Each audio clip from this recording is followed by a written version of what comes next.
Hi guys!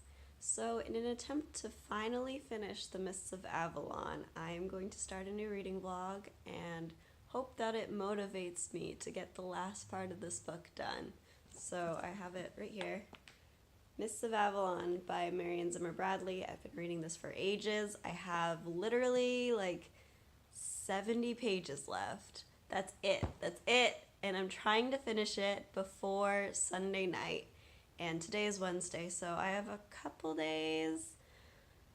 I really hope I can do this. I mainly am trying to finish it by Sunday, partially because I've been reading it forever, but also partially because I have a friend who keeps asking me what I'm reading, and the last like 3 times she's asked me, I've said the same exact book because I've been reading this for so long. So I'm gonna try and finish it this week in the next couple days.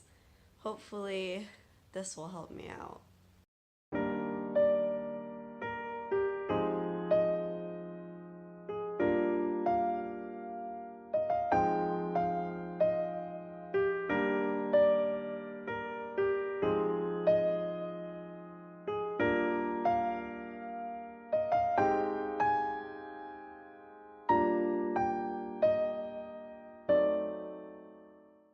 So I realized late last night that I said that yesterday was Wednesday, and it was not. It was Thursday. Today is Friday, which means I have even less time than I thought to finish Mists of Avalon, and I didn't read very much yesterday, so that's definitely what's happening today. I think it's like 4 o'clock right now, and I'm going to pretty much get ready for bed, put on a candle, do a face mask, and read.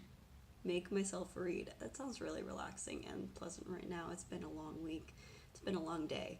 So I think that's what I'm going to do, and hopefully I can get through a big chunk of it tonight. I mean, I literally have 70 pages left. I just need to read it.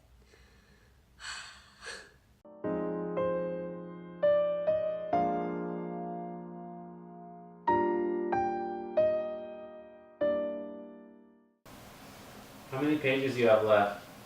Mm. Do it with fingers. Mm. How many? Mm. Mm. 6, 5, 11. Mm-mm. Mm-mm. Oh man, 11, huh?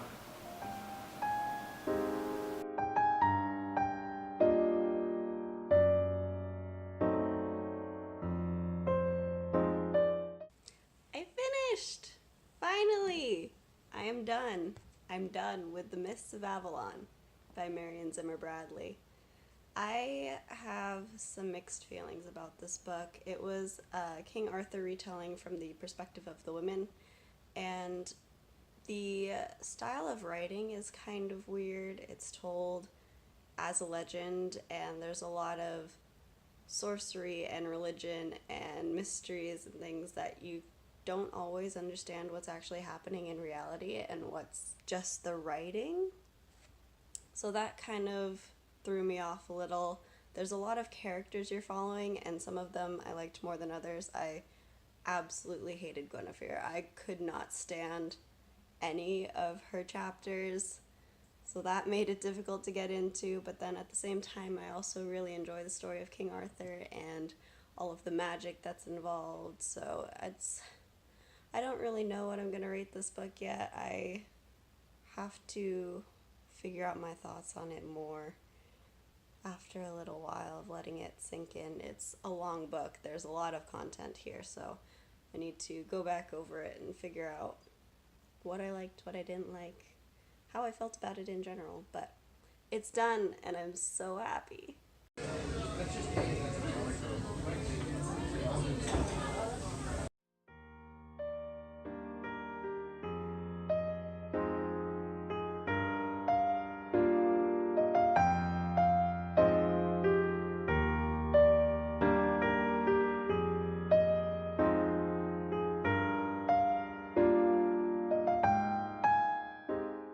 So I didn't really end up saying much before, but I finished The Mists of Avalon in my goal timeline, I guess. I finished it Friday when I was hoping to finish it before Sunday, so I was able to do that, and I'm really happy about it.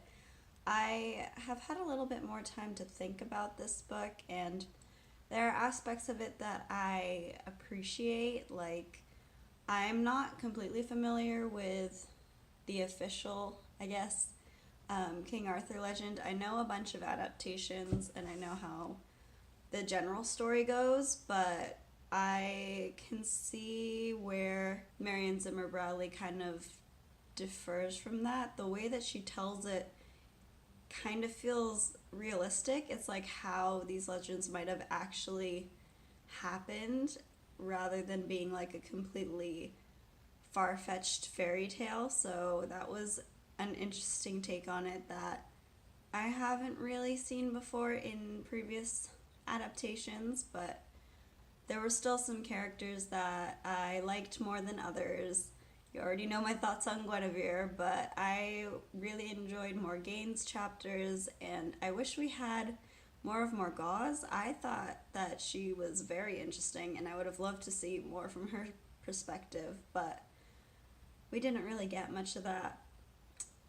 Igraine, I have some kind of disappointments about, but I can get more into that in my wrap up. I actually, since I finished that book, I moved on to what I started in December, I think, and that's Neverwhere by Neil Gaiman. This is a library copy, so it doesn't actually follow my 2019 goals. If you haven't seen my video, I'll link it, where I'm trying to read only books that I own. Maybe not only books that I own, but mainly read the books that I own, and this is a library copy, it doesn't count, but I started this last year, so I wasn't just gonna drop it now that it's 2019 and it doesn't fit with my challenge. It's about a guy who falls through the cracks of London and starts getting tangled in this whole other world beneath London that has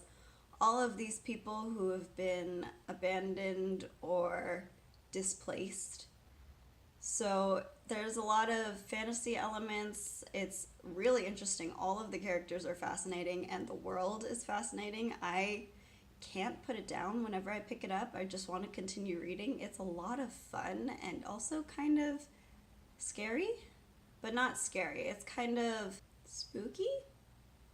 I can't really think of a word for it. It's not scary because I can't do horror, but it's also not like happy-go-lucky. So yeah, I'm really enjoying it. I read, I don't know, maybe 50 pages after finishing Mists of Avalon. I'm like 25% through this book. So I'm really enjoying it so far. But I have a problem now where the Australian Open just started and I don't follow many sports, but I follow tennis. So all of my time is basically going to be devoted to watching tennis, and I'm not going to have much time for anything else in my life, and that includes reading. So we'll see how much reading I actually get done in the next 2 weeks.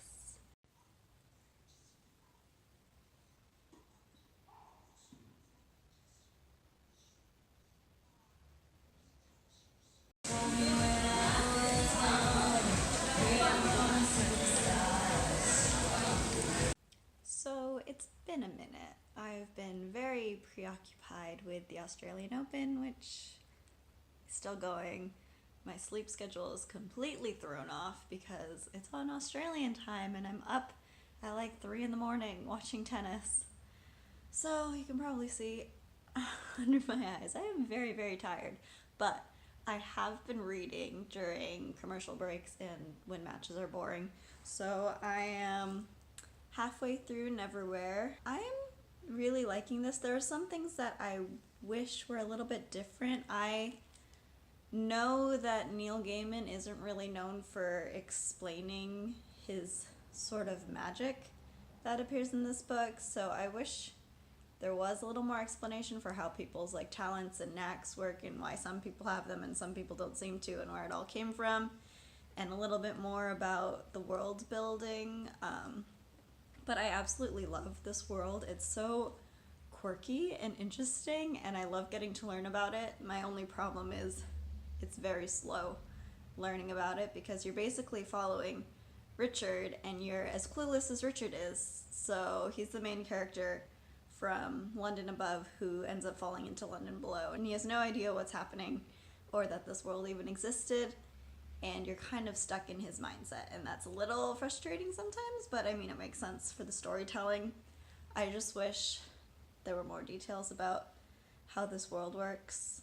There's a lot of questions I have about it, and being halfway through it already, I would think that more of it would be answered than it is, but it's kind of moving slowly. But at the same time, I'm really enjoying every minute of it. Oh my god, my arm is getting very tired. Okay, let's try that again. I'm liking the characters a lot. They're all very unique and interesting. I really like Door so far. You don't really know much about any of their backstory, which I wish we did. Maybe we will later on, but I'm halfway through the book and I still don't know very much about anything. But at the same time, the plot is very interesting. I wish there was a little more in-depth world building and in-depth character development. The writing can be a little hard to get into. It's written very Britishly. I think I've said before, it's very much a tone that you see mainly in British authors, that I've read at least.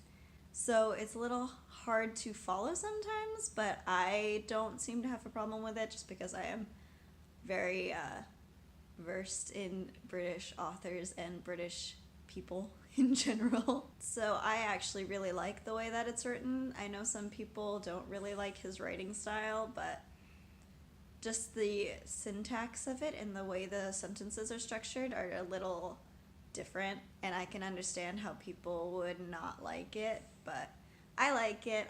I think it sounds really kind of colloquial and witty, but that's just me. So far I'm enjoying it, and I'm interested to see where it goes. I don't know how the story is going to wrap up in half the book, like 150 pages or something. I'm pretty sure this is a standalone, so it should finish everything, but it seems kind of like I would want more afterward. I don't know how this will end satisfyingly for me, because it seems like such a vast world that I would want more about, but again, knowing Neil Gaiman, or not really knowing, but what I've heard about him is you don't get much of the explanations for things, which is a little annoying, but I don't know. We'll see. I will finish it and then make up my thoughts about it then.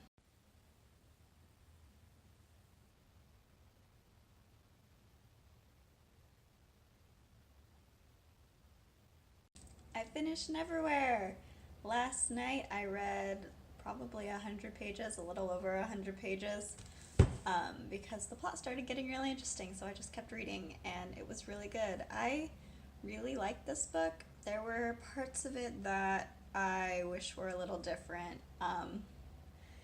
It wasn't my absolute favorite book of all time because there are some things I still have questions about with how the world works, and also certain aspects of the plot, and things about the characters as well. As I thought before, Neil Gaiman doesn't explain much.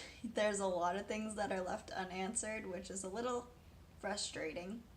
But the story wraps up nicely, I guess. Yeah, I can say that. I just wish there was a little more, and there were some parts in the plot particularly that still need answering for me.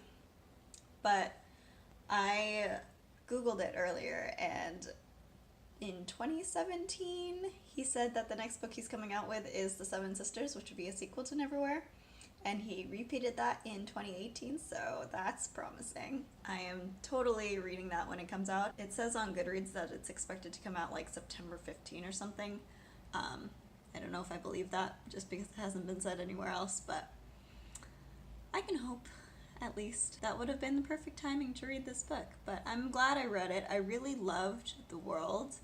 I loved it so much that I want to learn more about it, and I'm hoping that I will get to soon. I really liked the writing style, and I liked the characters, and I liked the world, and I liked the plot. So overall, it was a really good book. I just wish there was a little more to it. I appreciate it for what it is, but I wish it was more. I think I'm going to end my reading vlog here. One quick note though, that's kind of random and kind of it's still book related, so it's fine.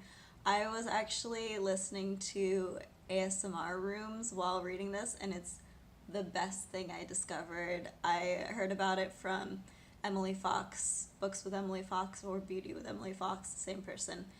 She was saying that there were Hogwarts rooms that have just like background ambient noise that you can listen to while reading, and I went, and it's the greatest thing. I was listening to different Harry Potter rooms, but also when I was reading a big chunk of Neverwhere last night, I was listening to the Howl's Moving Castle reading ambiance, and it was so good. So I thought I'd share that. It's really a fun time if you're looking for some background noise while you're reading. So yeah, that's it. I finished 2 books in this vlog. That's amazing. Wow. Alright, starting off the year strong. Hopefully I can keep it up through the rest of the year. We will see. Let me know your thoughts on either The Mists of Avalon or Neverwhere. I really want to watch the 1996 TV show now that was the start of Neverwhere, this story. I have to see where I can find it. I'm not sure if I can, but I would be very interested to. So if you want to talk to me about Neverwhere or The Mists of Avalon, please feel free. And I will see you later. Bye!